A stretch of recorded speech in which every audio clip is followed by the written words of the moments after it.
Hi Assam ವಲೈಕುಮ್ viewers, ಎಲ್ಲರಿಗೂ ನಮಸ್ಕಾರ. ನಾನಿವತ್ತು ನಿಮಗೆ ನಮ್ಮ ರಂಜಾನ್ ಸ್ಪೆಷಲ್ ಶೀರ್ ಖುರ್ಮಾನ ಹೇಗೆ ಮಾಡ್ಕೊಳ್ಳೋದು ಅನ್ನೋದನ್ನ ನಾನು ನಿಮಗೆ ತೋರಿಸ್ಕೊಡ್ತೀನಿ ಫ್ರೆಂಡ್ಸ್. ಬನ್ನಿ, ಮೊದಲಿಗೆ ನಾವು ಕಡಾಯಿನ ತಗೊಳ್ಳೋಣ. ಇದರಲ್ಲಿ ನಾವು ಶಾವಿಗೆ ಮತ್ತು ಡ್ರೈ ಫ್ರೂಟ್ಸ್ನ ಫ್ರೈ ಮಾಡ್ಕೋಬೇಕು. ಹಾಗಾಗಿ ನೋಡಿ ಫ್ರೆಂಡ್ಸ್, 2 ಟೇಬಲ್ ಸ್ಪೂನಷ್ಟು ನಾನು ತುಪ್ಪನ ಹಾಕ್ತಾಯಿದ್ದೀನಿ. ನೀವು ಯಾವ ಥರ ಕ್ವಾಂಟಿಟಿ ಮಾಡ್ಕೊತೀರೋ ಆ ಥರ ನೀವು ತುಪ್ಪ ಮತ್ತು ಶುಗರು, ಹಾಲು ಆ ಥರ ಯೂಸ್ ಮಾಡ್ಕೋಬೇಕಾಗುತ್ತೆ. ನೋಡಿ ಫ್ರೆಂಡ್, ನಾನು 1 ಲೀಟ್ರ್ ಹಾಲಲ್ಲಿ ಮಾಡ್ತಾಯಿದ್ದೀನಿ. ಇದಕ್ಕೆ ಪಂಪ್ಕಿನ್ ಸೀಡು, ವಾಟರ್ ಮೆಲನ್ ಸೀಡ್ಸು, ಹಾಗೆ ಬಾದಾಮಿ, ಹಾಗೆ ಗೋಡಂಬಿ ಇದನ್ನೆಲ್ಲ ನಾನು ಚಿಕ್ಕದಾಗಿ ಹೆಚ್ಚಿಟ್ಕೊಂಡಿದ್ದೆ. ದೊಡ್ಡದಾಗಿದ್ರೆ ಮಕ್ಕಳು ತೆಗೆದು ಬಿಸಾಕೋ ಚಾನ್ಸಸ್ ಇರುತ್ತೆ. ಹಾಗಾಗಿ ಇದನ್ನು ತುಪ್ಪದಲ್ಲಿ ನೀವು ಫ್ರೈ ಮಾಡಬೇಕಾಗುತ್ತೆ. ಇದು ಮಕ್ಕಳು ತೆಗೆದು ಬಿಸಾಕಬಾರ್ದು ಅನ್ನೋ ಹಾಗಿದ್ರೆ ನೀವು ಈ ಥರ ಚಿಕ್ಕದಾಗಿ ಇದನ್ನು ಹೆಚ್ಕೋಬೇಕಾಗತ್ತೆ. ನೋಡಿ, ಇದು ಈ ಥರ ಸ್ವಲ್ಪ ಫ್ರೈ ಆಗಬೇಕು ತುಪ್ಪದಲ್ಲೇ. ಈ ಥರ ಫ್ರೈ ಆಗಿ ಇದಾದಮೇಲೆ ತೆಗೀರಿ, ಹೊರಗಡೆ ತೆಗೆದಿಟ್ಕೊಳ್ಳೋಣ. ಲಾಸ್ಟಿಗೆ ಫೈನಲಾಗಿ ಹಾಕೋದಿದ್ದು. ಇದಕ್ಕೆ ಮತ್ತೆ ನಾವು ಶಾವಿಗೆನ ಫ್ರೈ ಮಾಡಬೇಕಲ್ವಾ, ಅದಕ್ಕೆ ಇದನ್ನು 2 ಟೇಬಲ್ ಸ್ಪೂನಷ್ಟು ತುಪ್ಪನ ಮತ್ತೆ ಹಾಕ್ತಾಯಿದ್ದೀನಿ.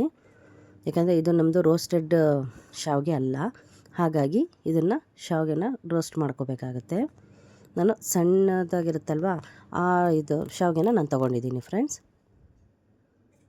ಇದನ್ನು ಸ್ವಲ್ಪ ನಾವು ಡೀಪ್ ಫ್ರೈ ಮಾಡೋಣ. ಸ್ವಲ್ಪ ನೋಡಿ, ಇದು ಕಲರ್ ಚೇಂಜ್ ಆಗುತ್ತೆ, ಲೈಟಾಗಿ ಬ್ರೌನಿಶ್ ಆಗಿ ಬರುತ್ತೆ ಫ್ರೆಂಡ್ಸ್. ಇದು ನೋಡಿ ಈ ಥರ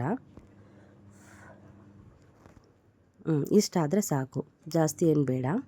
ಬನ್ನಿ, ಈಗ ನೆಕ್ಸ್ಟು ನಾವು ಇನ್ನೊಂದು ಪಾತ್ರೆನ ತೊಗೊಳ್ಳೋಣ. ಇದಕ್ಕೆ ನಾನು 1 ಲೀಟ್ರಷ್ಟು ನಾನು ಹಾಲನ್ನ ಹಾಕ್ತಾಯಿದ್ದೀನಿ. ನಾನು ಡೈರಿ ಹಾಲನ್ನ ಹಾಕ್ತಾಯಿದ್ದೀನಿ. ಇದಕ್ಕೆ ನೀರು ಏನು ಮಿಕ್ಸಿಂಗ್ ಇಲ್ಲ ಫ್ರೆಂಡ್ಸ್. ಇದನ್ನು 1 ಲೀಟ್ರ್ ಹಾಲು ಹಾಕಿದ್ದೀನಿ ನಾನು ಇದಕ್ಕೆ.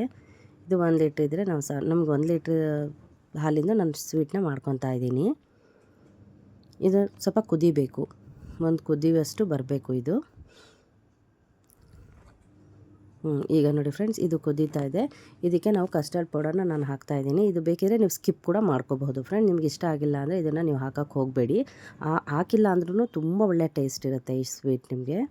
ನೋಡಿ, ಇದಕ್ಕೆ ಹಾಲು ಅಥವಾ ನೀರನ್ನು ಹಾಕಿಬಿಟ್ಟು ನಾನು ಮಿಕ್ಸ್ ಮಾಡಿಬಿಟ್ಟು ನಾನು ಇದಕ್ಕೆ ಹಾಕ್ತಾಯಿದ್ದೀನಿ. ಹಾಗೆ ಹಾಕಿದ್ರೆ ಗಂಟಾಗೋ ಚಾನ್ಸಸ್ ಇರುತ್ತೆ.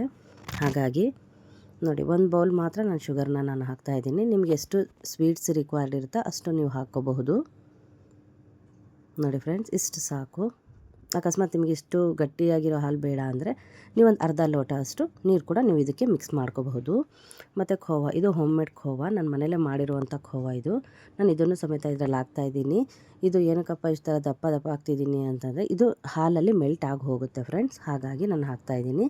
ಬೇಕಿದ್ರೆ ನೀವು ಅರ್ಧ ಮುಕ್ಕಾಲು ಗಂಟೆ ಫ್ರಿಜ್ಜಿಂದ ಮುಂಚೆನೇ ತೆಗೆದಿಟ್ರೂ ಕೂಡ ಇದು ಸ್ಮೂತ್ ಆಗುತ್ತೆ. ನೋಡಿ, ಇದನ್ನು ಹಾಕಿಬಿಟ್ಟು ಈ ಥರ ಕುದಿಬೇಕು. ಒಂದು ಕುದಿ ಬಂದರೆ ಇದಕ್ಕೆ ನಾವು ಶಾವಿಗೆ ಹಾಕ್ಬೋದು. ನಾನೀಗ ಡೀಪ್ ಫ್ರೈ ಮಾಡ್ಕೊಂಡಿದ್ನಲ್ಲ ಶಾವಿಗೆ ತುಪ್ಪದಲ್ಲಿ, ಅದನ್ನು ಡೈರೆಕ್ಟಾಗಿ ನಾನು ಇದಕ್ಕೆ ಹಾಕ್ತಾಯಿದ್ದೀನಿ. ಹಾಕಿದ್ಮೇಲೆ ಇದು ಜಾಸ್ತಿ ಹೊತ್ತು ಇದನ್ನು ಬೇಯಿಸೋಕ್ಕೆ ಹೋಗಬಾರ್ದು. ಸಾಕು, ಒಂದು 30 ಸೆಕೆಂಡ್ ಸಾಕು. ನೋಡಿ ಫ್ರೆಂಡ್ಸ್, ಇದನ್ನೆಲ್ಲ ಡೀಪ್ ಫ್ರೈ ಮಾಡ್ಕೊಂಡಿದ್ನಲ್ಲ ಡ್ರೈ ಇದನ್ನೆಲ್ಲ ಇದಕ್ಕೆ ನಾನು ಹಾಕ್ತಾಯಿದ್ದೀನಿ.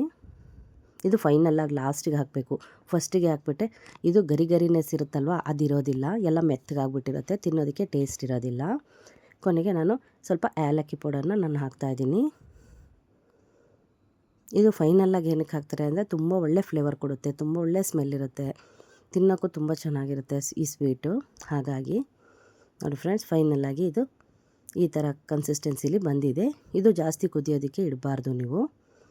ಇದು ಒಂದು 30 ಸೆಕೆಂಡ್, 15ರಿಂದ 30 ಸೆಕೆಂಡ್ ಕುದ್ರೆ ಸಾಕು ಫ್ರೆಂಡ್ಸ್. ಯಾಕಂದರೆ ಇದು ಸಣ್ಣ ಶಾವಿಗೆ ಅಲ್ವಾ, ಇದು ಬೇಗನೆ ಬೆಂದೋಗುತ್ತೆ. ಹಾಗಾಗಿ